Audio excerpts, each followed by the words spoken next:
I've struggled with mental health issues for as long as I can remember. It probably stems from my trauma that I was so graciously given in first grade. If it wasn't obvious, I joke about it to make me feel better.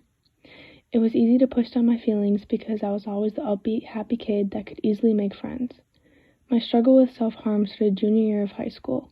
It honestly took me by surprise when self-harm became something that gave me release. I had finally found a school that made me feel welcomed. The people I surrounded myself with were amazing and supportive and cared for me. I started self-harming that night of my birthday. That's when my first suicide attempt happened. When I went into the mental hospital, instead of finding ways to cope, I found more ways to self-harm. I found ways that made it easier and ways that gave me more release. I found peace in damaging my body because I felt so disgusted with who I was and what was happening to me. After my third hospitalization, things started to look up. I had started to get clean and I had beat my personal record. Then things got worse. I turned to the one habit that made me feel good. This time at the magnitude where I almost had to go back to the hospital. Once I couldn't self-harm, I started finding ways to harm myself without blades. I started starving myself. It manifested as the need to look pretty, when actually it was because I wanted to feel in control of something. Sometimes I feel like there isn't a way to control these urges. Recently, I found myself shutting down, becoming a ghost. What's honestly helped me get through these tough times is finding people who understand and validate my feelings. Throughout all of the different ways I've tried to cope, I've learned that the best way I've gotten help is through people who validate my feelings. Instead of getting mad at me for these behaviors that feel almost uncontrollable, having them ask what I need or how they can help has been fantastic.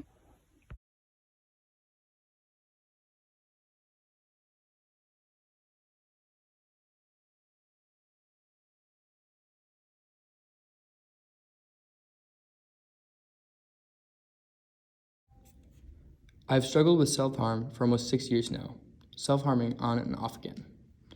It was really bad in 8th grade when my life was turned upside down. Then I saw a counselor and connected with a student in my school who was also struggling with self-harm. We became so close and helped each other stay on track with not self-harming. I didn't self-harm until junior year of high school when COVID hit. Then I started again. Nobody would see me or the cuts, so it was fine. I stopped because of sports and people would see. This year I started again. Depression, anxiety, trauma, and my brain basically activating again. I resorted to my ankles, but people would see, so now I self-harm my inner and outer thighs and hips because nobody would see. I have some scars on my hips and thighs, which scares me more than the action itself. The physical pain takes away the emotional pain. I don't complain and drag others into my shit as much as when I can, self-harm and get over those emotions fast. I guess I do it to feel something, anything as well. What helps me is my best friend in the world, who knows everything and who has dealt with the same issues.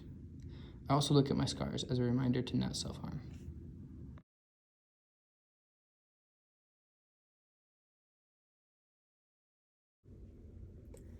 I started self-harming at about 11. It started with punching walls and slamming the door on my hand to using razor blades. It gradually got worse from 14 to 17 due to the abusive home and family. I felt like I needed to be punished for who I was and why my family didn't like me. I felt as if I was a burden. I remember coming to school and sobbing in my best friend's arms as she instantly knew what was happening, and she said to me, "Please don't hurt my best friend." That was a game changer. I went to inpatient, in and out for months, until I was sent to a residential treatment facility for my self-harm. It was hard, grueling, but I realized so much about myself. I realized I can make the most out of a bad, even horrible situation. I realized that I am smart, talented, kind, and genuine. I am a good person. I am now over a year clean of self-harm.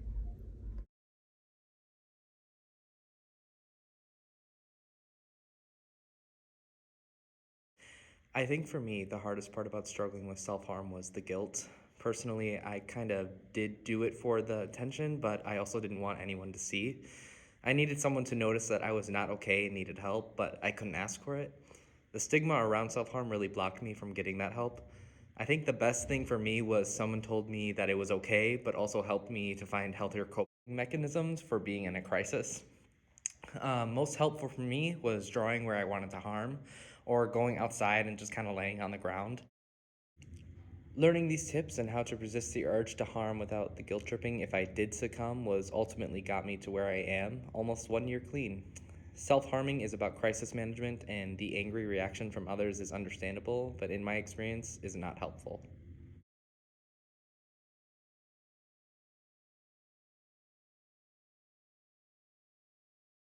I struggled with self-harm during my sophomore year of high school. I was struggling in my chemistry class. I've always done well in school, so this was super frustrating for me. I started to cut myself as a way to punish myself. I would also occasionally not eat as a way to punish myself. From there, my mindset got worse and worse. I was also surrounded by other depressed people, which made it worse. Suicidal thoughts started to pop in my head. Eventually, I started seeing a therapist. I don't remember what made me take that step, but it was a huge factor in getting better. I think wanting to get better is the biggest step. That's the only way to recovery. Here's my advice to someone struggling with self-harm. Don't compare yourself to other people's depression or self-harm.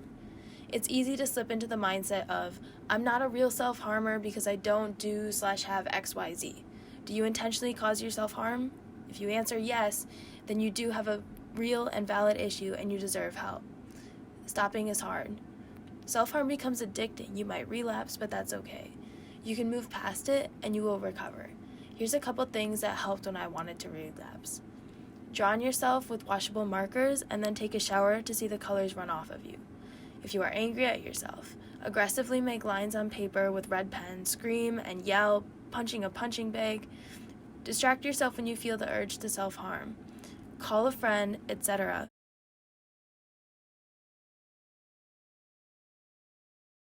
What helps when I struggle to realize that hurting myself won't make me stronger? It's best to view it as what it is, hurting yourself. I tell myself that by doing this, I'm not going to get better.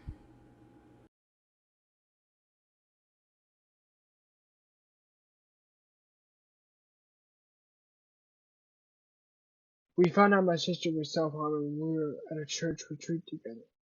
My group leader pulled me aside and asked if I knew anything about my sister's self-harming, because someone in our group noticed she had marks on her arms, and I said I didn't know anything. That was the last day of the retreat, and my mom and my stepdad were called in, and they were talking to my sister for hours. I had to drive home by myself.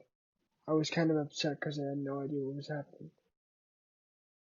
I get people with self-harm are pretty good at hiding it.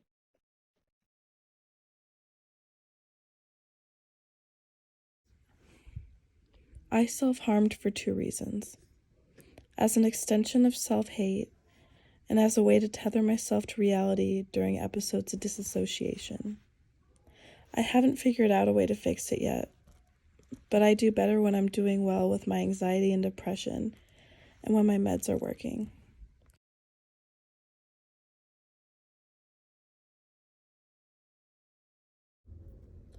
I had my first thoughts of hurting myself when I was in 3rd grade. I remember being so terrified of going to the dentist and having a cavity that I dangled myself over the balcony at my home.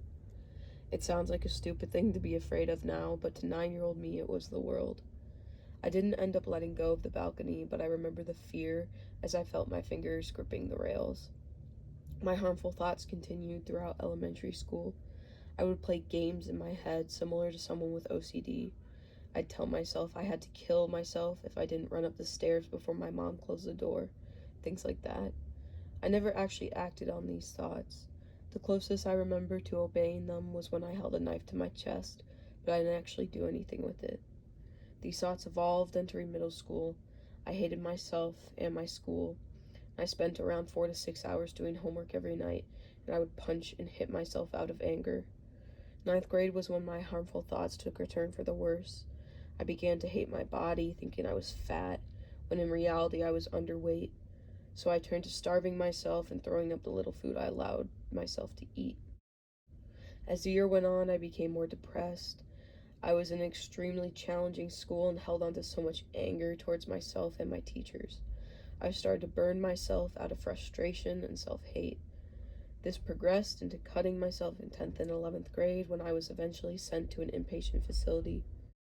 I still struggle with self-harm a lot. Here are some things that help me when I'm struggling. One is thinking of my friends and family and how it makes them feel. I also find it helpful to think about my friends and how I would feel if I found out one of them was hurting themselves, and how I wouldn't understand why somebody I find to be so beautiful and deserving of love would feel the need to do anything like that to themselves. Another is surrounding myself with positive people who lift me up and make me feel like I belong. Or having my friends draw on my arms helps too, because I can look at their doodles when I'm having a hard time and remember I'm loved. Even the simple fact that I'm going to have to wear short sleeves eventually helps a lot.